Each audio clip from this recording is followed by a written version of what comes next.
তোমার ক্ষমতার খুঁটি কতটুকু শক্ত তা জেনে শুনে আমি এই বস্তিতে এসেছি।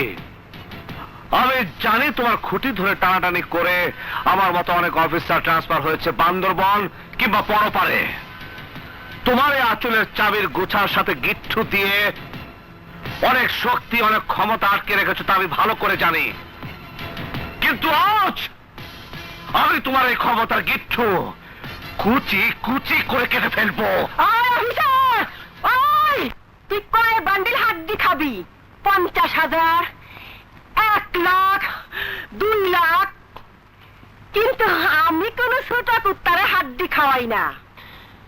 তুই জাগো দেখলে চেয়ার ছাইরা খাড়াইয়া বস সেরু দেশ আমি ওই সব বড় বড় কুত্তার হাড্ডি খাই। হাতি ঘুরা গেল তাল হারা এই লম্বু কয় কত জল তোরে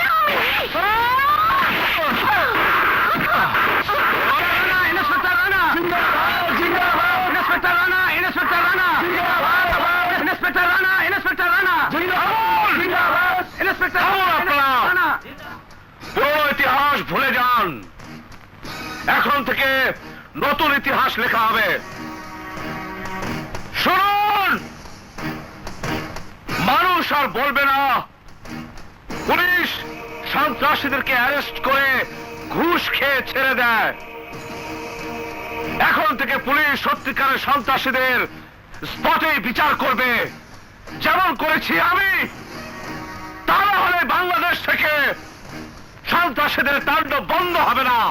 ইন্সপেক্টর রানা এগিয়ে চলো, ইন্সপেক্টর রানা এগিয়ে চলো, inspector Rana, inspector Rana, inspector Rana, inspector Rana, inspector Rana, inspector Rana.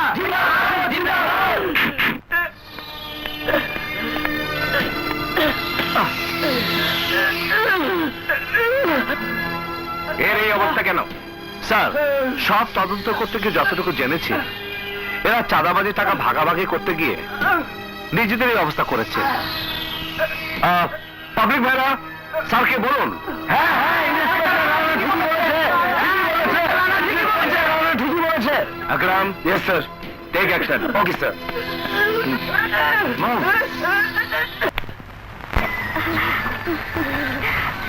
এই তো এই তো হয়ে গেছে। দেখি, চুপচাপ দাঁড়িয়ে থাক, নড়বি না। রাজা, তুই নাস্তা টেবিলে গিয়ে বস। আমি গোসল করে ভাইয়াকে ডাকছি, একসাথে নাস্তা খাবো, ঠিক আছে? যা। ভাইয়া, ভাইয়া, ভাইয়া ওঠ। কি হলো, অফিসে যাবি না? ও, তোর জ্বালা একটু শান্তিতে ঘুমাতেও পারবো। বাবা বাবা, এ দেখছি চোরকে চুরি করতে বলে, আবার পুলিশকে বলে সজাগ থাকো। শান্তিতে যদি ঘুমোতে চাস তবে কেন আমাকে বলিস তোকে 8টা বাজে ডেকে দিতে? তবুও তো মায়া লাগে বলে 8টায় না ডেকে 9টায় ডাকি। 9টায়। হ্যাঁ, ওরে বাবা, বলেছি 9টা। রাজা কোথায়? ভাইয়া, এই যে আমি রেডি। ওকে, আমি 5 মিনিটে রেডি হয়ে আসছি। একটা পাপ্পি। বাসি মুখে কাউকে পাপ্পি দিতে হয় না। আগে তুমি বাথরুমে গিয়ে ফ্রেশ হয়ে আসো, তারপর পাপ্পি। ওকে ওকে। তাড়াতাড়ি আসিস কিন্তু, নয়তো নাস্তা ঠান্ডা হয়ে যাবে। যা, তুই গিয়ে নাস্তা টেবিলে বস, আমি বিছানাটা ঠিক করে আসি। ঠিক আছে, আমি যাচ্ছি।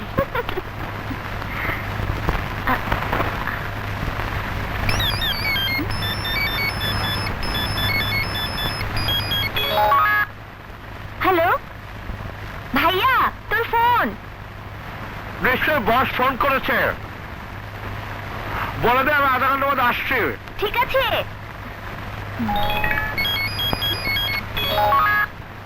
হ্যালো ডার্লিং, কেমন আছিস? ডার্লিং, চমকে গেলি যে? আমি শিলা বলছি। রাতে আসার কথা মনে আছে তো? Wrong number. এটা মনে হয় বসের ফোন।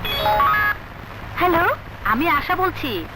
কাল না আরেকটু হলে ধরা পড়ে গিয়েছিলাম, বাবা না দেখে ফেলেছিল। Wrong number.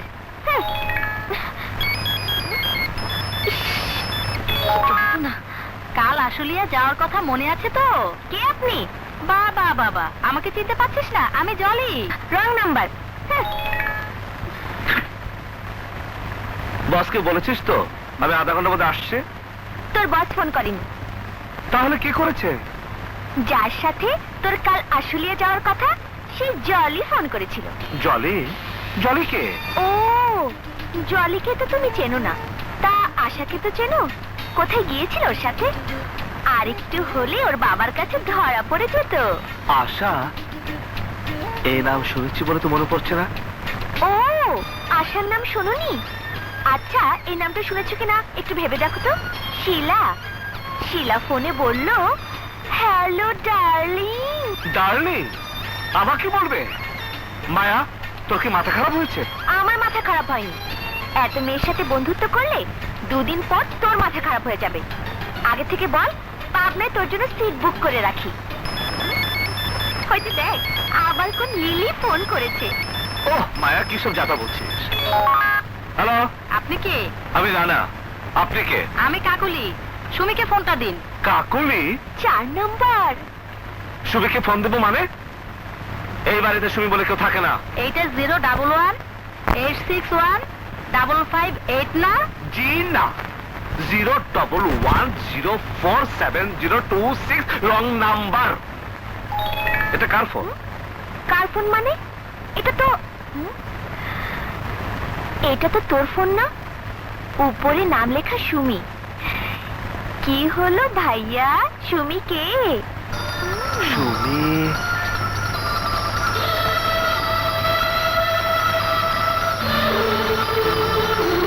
ওহো, বুঝতে পেরেছি। কাল যে মেয়ের সাথে ধাক্কা খেয়েছিলাম, সেই মেয়ের মোবাইল আমি ভুল করে নিয়ে এসেছি। একই রঙের ছিল তো। তাই তো বলি, আমার ভাইয়েরা তো গার্লফ্রেন্ড হলো কেমন করে? ভাইয়া, 1 ধাক্কাতে মোবাইল লস্ট, 2 ধাক্কা হলে তো মনও লস্ট করে ফেলবি। মন লস্ট করলে কোনো ক্ষতি নেই, কিন্তু মোবাইল লস্ট হলে অনেক ক্ষতি হয়ে যাবে। আগে আমার মোবাইল উদ্ধার করতে হবে। মোবাইল, বাবা তুমি কোথায়?